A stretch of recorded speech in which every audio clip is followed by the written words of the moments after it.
2011 நடந்த எலெக்ஷன்ல வந்து எம்.கே. ஸ்டாலின் அவர்கள் கொளத்தூர் தொகுதியில வெற்றி பெறாரு. சைதை துரைசாமி அங்க போட்டியிட்டு தோல்வியும் அடைகிறாரு. எல்லா பெருந்தலைவர்களுமே எல்லா இடத்துலையும் வெற்றி பெறது கிடையாது. ஒரு கட்டத்துக்கு மேல அங்க பாத்தீங்கன்னா சில கள்ள ஓட்டுகள் காம்ப்ரமைஸ்கெல்லாம் பண்ணி ஜெயிப்பாங்க. கமலஹாசன் அவர்கள் வந்து கோவையில வந்து வெற்றி பெற்றாரு, மோடியுடைய செல்வாக்கால வந்து மாநிலர்கள் வெற்றி பெற்று அறிவிச்சாங்க சொல்லிட்டு அப்போ ஒன்று பேசப்பட்டுச்சு. நீங்க இந்த கொளத்தூர் விஷயம் எடுத்தீங்க அப்படின்னா திரு ஸ்டாலின் அவர்களுக்கு முழுக்க முழுக்க அந்த மக்கள் வந்து மனம் வந்து ஓட்டு போட்டிருப்பாங்கன்னு கேட்டா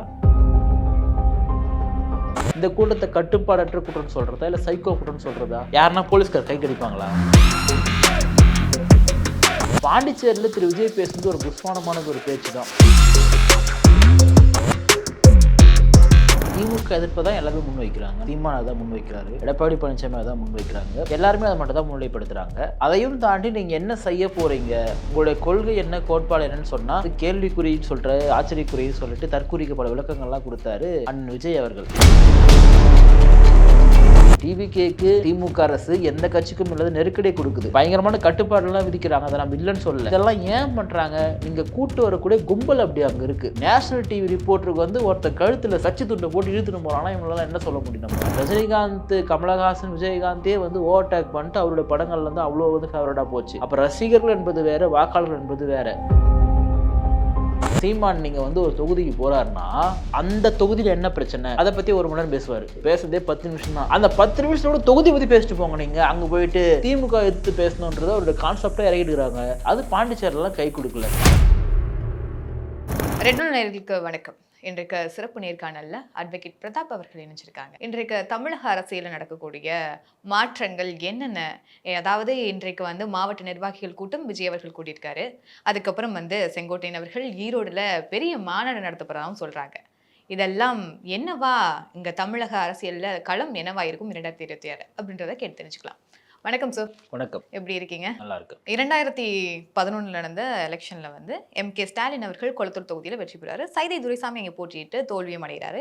அதாவது வந்து கிட்டத்தட்ட ஒரு 2000 ஓட்ஸ்ல வந்து தோல்வி அடைகிறாங்க. இதுக்காக வந்து சைதை துரைசாமி சைட்ல இருந்தும் கேசஸ் வந்து ஃபைல் பண்ணப்படுது. அதுக்கான தீர்ப்புகளும் அடுத்தடுத்து வருது. அதுக்கு ஒரு ஒத்திவைப்புகளும் நடக்குது.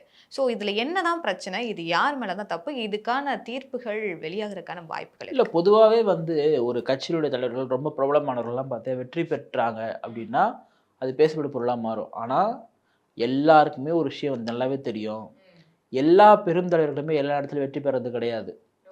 தமிழ்நாட்டில் இது வரைக்கும் தோல்வியே கண்டதில்லை என்று சொல்லக்கூடிய பல தலைவர்கள் முதற்கொண்டு தோற்று போனவங்க தான்.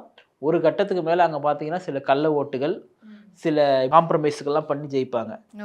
அதாவது என்ன சொல்றதுன்னா, திரு கமலஹாசன் அவர்கள் வந்து கோவையில் வந்து வெற்றி பெற்றாரு, அப்புறம் வந்து மோடியுடைய செல்வாக்கால வந்து வானதியர்கள் வெற்றி பெற்று அறிவிச்சாங்க சொல்லிட்டு அப்போ ஒன்று பேசப்பட்டுச்சு. எனக்கு தெரிஞ்சு அப்படிலாம் இருக்கிறது வாய்ப்பு இல்லை. ஏன்னா வந்து வானதி சீனிவாசன் அவர்கள் அந்த கட்சி ரீதியா ரொம்ப பிரபலமான நபர்.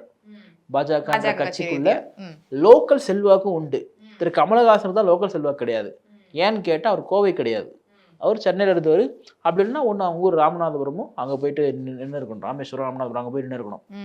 கோவையிலே இவங்க செல்வா கூட நின்னாங்க. ஆனால் இவங்களை சார்ந்த ஆட்கள் யாரு, டார்ச் லைட்டு, இவங்க ஆட்கள் என்ன பேசினாங்கன்னா எங்க தலைவர் தான் வெற்றி பெற்றிருப்பாரு, எலெக்ஷன் கமிஷன் வந்து வேலை பார்த்துட்டாங்க அப்படின்னு சொல்லியிருந்தாங்க. ஓகே. இப்போ நீங்க இந்த கொளத்தூர் விஷயம் எடுத்தீங்க அப்படின்னா திரு ஸ்டாலின் அவர்களுக்கு முழுக்க முழுக்க அந்த மக்கள் வந்து மனம் வந்து ஓட்டு போட்டிருப்பாங்கன்னு கேட்டால் கிடையவே கிடையாது. கொளத்தூர் தொகுதியில் ஏதோ இப்போதான் இப்போ ஒரு சிஎம் ஆனார் இல்லையா, இப்போதான் ஓரளவுக்கு பரவாயில்ல நினைக்கிறேன். அந்த சாலைகள் அந்த இதெல்லாம் கூட. அதுக்கு முன்னாடி வரைக்கும் சென்னையில் தண்ணி நிற்கக்கூடிய முக்கியமான இடத்துலனா கொளத்தூர் தான். ஃபுல்லாக ஏரி சூழ்ந்த ஒரு பகுதி, பயங்கரமாக தண்ணி நிற்கும். அப்போது இவர் தான் அங்கே தொடர்ந்து எம்எல்ஏ வந்து இருந்துட்டு இருக்காரு திரு ஸ்டாலின் அவர்கள். அப்போ நீங்கள் பார்த்தீங்கன்னா எந்த அளவுக்கு வளர்ச்சி திட்டங்கள் அங்கே இருந்திருக்கும், எப்படி மக்கள் ஓட்டு போட்டிருப்பாங்க. ரெண்டாவது, திரு ஸ்டாலின் அவர்கள் நிற்கிறாருன்றதுக்காக கொளத்தூர் மக்கள் ஓட்டு போடுவாங்கன்னு கேட்டால் கிடையாது. ஏன் இல்லைன்னா சைதை துரைசாமி ஒன்றும் இல்லாதவரெல்லாம் கிடையாது. நீங்கள் எப்படி பிரபலமானவரோ அதே போல் அவரும் பிரபலமானவர். அவரும் வந்து மேயராக இருந்தவர். அவர் என்றது யாருக்குமே எல்லாருக்குமே தெரியும். இத்தனைக்கும் அவங்க வந்து அவங்களோட ட்ரஸ்ட் மூலமா நிறைய கல்வி சார்ந்த விஷயங்கள்லாம் பண்ணிட்டு இருக்காங்க, நிறைய பேர் உதவிகள் பண்ணிட்டு இருக்காங்க. அவரால் பயனடைந்தவர்கள் ஏராளம். உங்க குடும்பத்தால் ஏமாற்றவர்கள்னா ஏராளம்ன்றது பேசலாமே தவிர பயனடைந்தவர்கள் யாரும் இருக்க மாட்டாங்க. ஆக்சுவலா வந்து மாவட்ட நிர்வாகிகள் கூட்டம் பனையூர்ல விஜய் அவர்களுடைய தலைமையில் நடந்திருக்கு. மாவட்ட நிர்வாகிகள் கூட்டம், அதுக்கு முன்னாடி பாண்டிச்சேரியில விஜயோட ஸ்பீச். திமுக அரசை நம்பாதீங்க, உங்களை ஏமாத்திடுவாங்கன்னு சொல்றாங்க. மாநில அந்தஸ்து இல்லைன்னு சொல்றாங்க. ஸோ விஜய் அவர்கள் 2026லையும் அந்த அதாவது தேர்தலுக்கு வரும்போதும் திமுக எதிர்ப்பு மட்டும் இருந்தா விஜய் அவர்கள் வெற்றி பெற முடியுமா? திமுக எதிர்ப்பு மட்டுமே இருந்தால் விஜய் அவர்கள் வெற்றி பெற முடியுமான்னா, திமுக எதிர்ப்பை தான் எல்லாருமே முன்வைக்கிறாங்க. சீமான் அதான் முன்வைக்கிறாரு. எடப்பாடி பழனிசாமி அதான் முன்வைக்கிறாங்க. பிரதான கட்சிகளாக தங்களை முதலமைச்சர் வேட்பாளராக நிறுத்தக்கூடிய எல்லாருமே அதை மட்டும் தான் முன்னிலைப்படுத்துறாங்க. ஆனா, அதையும் தாண்டி நீங்க என்ன செய்ய போறீங்க? உங்களுடைய கொள்கை என்ன? கோட்பாடு என்னன்னு சொன்னா, எங்ககிட்டலாம் ஏன் கொள்கை கேட்குறீங்கன்னு சொல்லிட்டு மறுபடியும் வந்து புரியாத மாரியே பேசிட்டு போறாங்க. அதாவது கேள்விக்குறின்னு சொல்ற, ஆச்சரியக்குறின்னு சொல்லிட்டு தற்குறிக்கு பல விளக்கங்கள்லாம் குடுத்தாரு அண்ணன் விஜய் அவர்கள். இப்ப நீங்க உதாரணத்துக்கு வந்து ஏன் அவங்கள தற்குறின்னு சொல்றாங்க? ஏன் வந்து தாவேகா தொடர்ந்து விமர்சிக்கப்படுதுன்னா, புதுச்சேரியில போய் பேசுறாரு. புதுச்சேரியில போய் பேசும்பொழுது, அங்க வந்து நீங்க ஆட்சிக்கு வரணும் அப்படின்னு ஒரு எண்ணம் இருந்தா, நியாயமா யார வந்து எதிர்த்து பேசியிருக்கணும்? என்ஆர் காங்கிரஸையும், பாஜகவை எதிர்த்து பேசியிருக்கணும். பாஜகவை என்ன எதிர்த்து பேசினாரு? அவங்க வந்து ஒன்றிய ஒன்றிய அரசு வந்து இவங்களுக்கு மாநில மாநில அரசு அந்தஸ்து ஒரு குடுக்க மாதிரியும் மாட்றாங்க. ம். ஏன் காங்கிரஸ் இந்தியாவுல ஆட்சியிலே இல்லையா? காங்கிரஸ் எடுத்து குடுக்குறது. காங்கிரஸ் மாநில அரசு குடுக்குறது. குடுக்கலையே! அவருடைய ஒன்றிய அரசு என்று சொல்லக்கூடிய அந்த ஒரு சாஃப்ட் டோன் இருக்கு இல்லையா? அது ரொம்ப ஆபத்தான ஒரு அரசியல். ஏன்னா, உங்களால வந்து பாஜகன்னு ஏன் பேச முடியல? மோடின்னு ஏன் பேச முடியல? அப்ப நீங்க வந்து பாஜகவும், மோடிய வந்து எதிர்க்கிறீங்க அப்படின்னா, வெளிப்படையா நீங்க பேசுங்க. இதுவரைக்கும் புதுச்சேரிக்கு என்னென்ன திட்டங்கள நீங்க பண்ணலன்னு சொல்லிட்டு பேசுங்க. அங்க வந்து என்ஆர் காங்கிரஸ புகழ்றாரு. குறிப்பா அந்த முதலமைச்சர வந்து பயங்கரமா புகழ்றாரு. இத பார்த்து திமுக வந்து கத்துக்கணும்.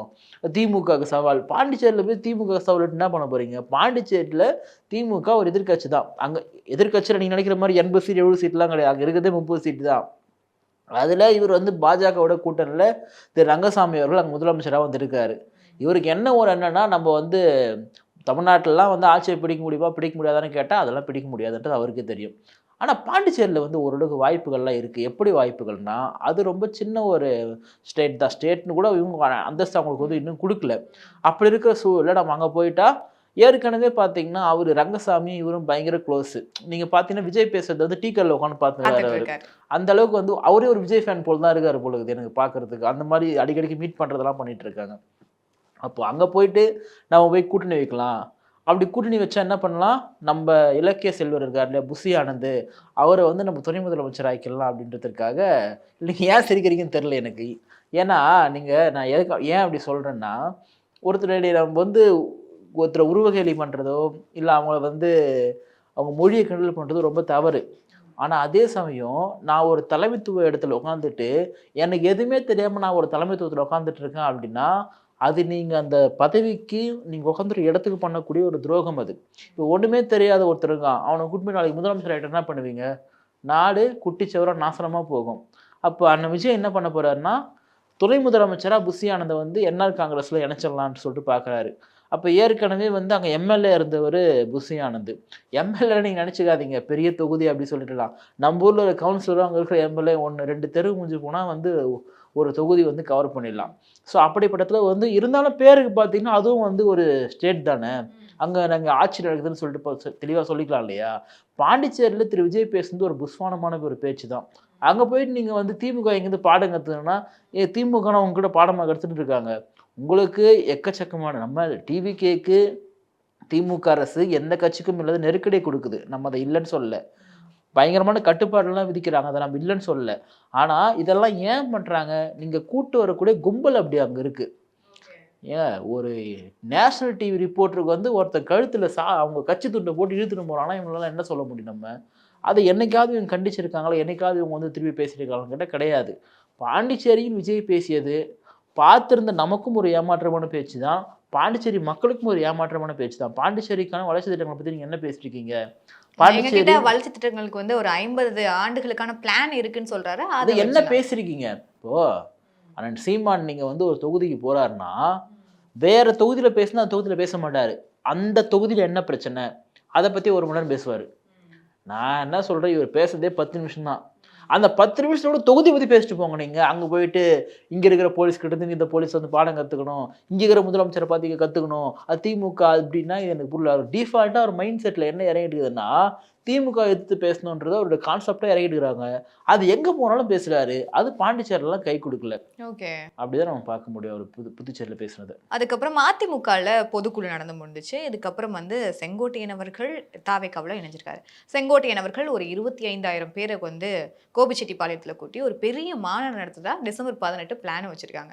ஆனா அந்த பிளானுக்கு செங்கோட்டையன் அவர்களுக்கு பல ரெஸ்ட்ரிக்ஷன்ஸ் வந்து கொடுக்கப்படுது. கிட்டத்தட்ட ஒரு 80க்கும் மேற்பட்ட ரெஸ்ட்ரிக்ஷன்ஸ். அப்போ செங்கோட்டையன் அவர்களே ஒரு விரக்தியில தான் சொல்றாரு. இதுவரைக்கும் நான் ஒரு 60 ஆண்டுகள் ஆட்சியில இருந்திருக்கேன். அதாவது அதிமுகல இருந்திருக்கேன். இதுவரைக்கும் எங்களுக்கு ஒரு மாநாடு, ஒரு கூட்டத்துக்கு சுற்றுப்பயணத்துக்கு கூட இந்த மாதிரி ரெஸ்ட்ரிக்ஷன்ஸ் இல்ல. ஆனா தாவேக்கான்னு கேட்கும்போது இவ்ளோ ரெஸ்ட்ரிக்ஷன்ஸ் இருக்குன்னு சொல்றாங்க. அப்போ இங்க யாரு தான் வந்து தாவேக்காக்கு நெருக்கடி கொடுக்கிறது? இல்ல தாவேக்காவுக்கு நெருக்கடி குடுக்குறாங்கன்னா, திமுக ஒண்ணும் தாவேக்காவுக்கு வந்து ஒரு ரெட் கார்பெட் போட்டு வரவேற்கல. அப்படியே ஒண்ணும் பர்மிஷன்லாம் குடுத்துடல. நான் தாவேக்கா வளர்ச்சிக்கு திமுக இடையூறாவே இல்ல அப்படின்லாம் நான் சொல்ல விரும்பல. முடிஞ்ச அளவுக்கு திமுக வந்து திரு உதயநிதி அவர்களுக்கு எதிராக திரு விஜய் அவர்கள் வந்துருவாங்களோன்ற ஒரு பயம்லாம் உங்களுக்கு இருக்குதான். நீங்க ஒரு தனிப்பட்ட முறையில வந்து உதயநிதியா இல்ல விஜயா என்று பார்த்தால் திரு விஜய் அவர்களுக்கு தான் மக்கள் செல்வாக்கு அதிகம். நம்ம உண்மையை வந்து சொல்றதுக்கு ஒன்றும் தயக்கமும் கிடையாது. ஆனா கட்சி ரீதியா நீங்க பார்த்தீங்கன்னா, திமுகவுடைய பேஸ்மெண்ட்ன்றது எங்கேயோ ஊர் பேர் தெரியாத கிராமத்துல கூட இருக்கு. ஆனா திரு விஜய் அவர்களுக்கு அவங்க ரசிகர்களா மட்டும் தான் இருப்பாங்க. வாக்காளர்களாலாம் மாற முடியாது. ஏன்னா உங்களுக்கு ஓட்ல ஒரு ஓட்டு போடுறது அப்படின்றது சும்மா ரசிகர் மனப்பான்மை மட்டும் ஓட்டு கிடையாது. அப்படி பார்த்தா ஏன் வந்து எத்தனை நடிகர்கள் வந்து கட்சி ஆரம்பிச்சு ஏன் தோல்வி அடையறாங்க? இன்றைக்கு இவர் சூப்பர் ஸ்டாரா இருக்காருன்னா, அன்றைக்கு பல பேர் சூப்பர் ஸ்டாரா இருந்திருக்காங்க. பாக்கியராஜன் மிகப்பெரிய ஒரு நட்சத்திரமா இருந்தவர். ராமராஜன் கூட ஒரு பெரிய நட்சத்திரம் உங்களுக்கு தேவையா? அவர்லாம் வந்து அன்றைக்கு இருந்த திரு ரஜினிகாந்த், கமலஹாசன், விஜயகாந்தே வந்து ஓவர்டேக் பண்ணிட்டு அவருடைய படங்கள்ல வந்து அவ்வளோ வந்து ஃபேவரட்டா போச்சு.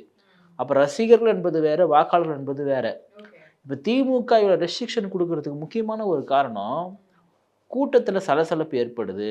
கூட்டத்த கட்டுப்படுத்த முடியல அப்படின்னா பரவால்ல. உயிரிழப்புகள் ஏற்படுதுன்னா, எந்த அளவுக்கு பாதுகாப்பான ரெஸ்ட்ரிக்ஷன குடுக்க வேண்டிய அவசியம் இருக்கு.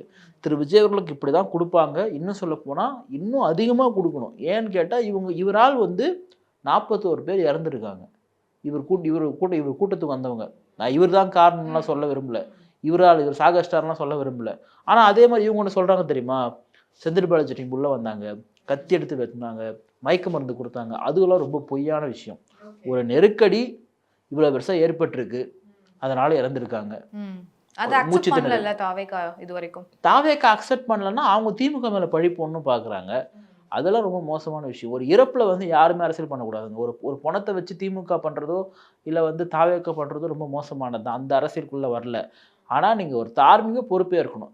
இந்த மரணங்களுக்கு நானும் ஒரு காரணம், நான் தான் முதல் காரணம் அப்படின்ற ஒரு தார்மீக ஒரு பொறுப்பு ஏற்கணும். ஏன்னா அவங்க எல்லாருமே உங்கள பார்க்க வந்தவங்க தான். சரி இப்ப இந்த ரெஸ்ட்ரிக்ஷன் ஏன் குடுக்குறாங்க அப்படின்னா, அத்தனை பேர் இறந்திருக்காங்க. இனி அப்படி ஒரு அசம்பாவிதம் பார்த்தீங்கன்னா, திரும்ப ஏற்படக்கூடாது. நீங்க எத்தனை கோடி குடுத்தாலுமே ஒரு மனித உயிரை நிச்சயமா வந்து திரும்ப பெற முடியாது. அதுக்கு எந்த கோடியுமே வந்து ஈடு இணை ஆகாதுதான். ஆனா கட்டுப்பாடுகள் விதிக்கிறாங்கன்னா, கட்டுப்பாடற்ற கூட்டத்திற்கு கட்டுப்பாடு விதிக்க தான் செய்வாங்க. ஓகே. கட்டுப்பாடற்ற கூட்டம்னா? நான் சொன்னேன் இல்லையா? அந்த கிரீஸ் தழுவுனாலுமே மேல ஏறுறது, தடுப்புகள வந்து உடைச்சிட்டு வர்றது, போலீஸ்காரங்க இந்த பக்கம் நிறுத்த சொன்னாங்கன்னா, அந்த பக்கம் அடிச்சுட்டு அந்த பக்கம் உள்ள ஓடுறது. ஒரு கட்டத்துக்கு மேல போனா பாதுகாப்புக்கு அந்த போலீஸ்கார் கைய கடிக்கிறது அப்படிலாம் என்ன சொல்றது? இந்த கூட்டத்த கட்டுப்பாடற்ற கூட்டம்னு சொல்றதா? இல்ல சைக்கோ கூட்டம்னு சொல்றதா? யாருன்னா போலீஸ்கார் கை கடிப்பாங்களா? இல்ல நீங்க சொல்லுங்க. யாராவது கைய கடிப்பாங்களா? யார் கடிப்பா கைய? ஒரு போலீஸ்காரோட கைய கடிக்கிறாரு. அப்போ அவர என்ன சொல்றது நம்ம? இப்ப சைக்கோன்னு சொன்னா அது கூட சண்டைக்கு வரணும் போலது. எங்கள ஏன் சைக்கோன்னு சொல்றீங்க? அப்புறம் சைக்கோ இல்லாம நீங்க என்ன வைகோவான்ற ஒரு கேள்வி வருதுல்ல. நிறைய கருத்துக்களை எங்க கூட பகிர்ந்தீங்க. நன்றிகள். நன்றி.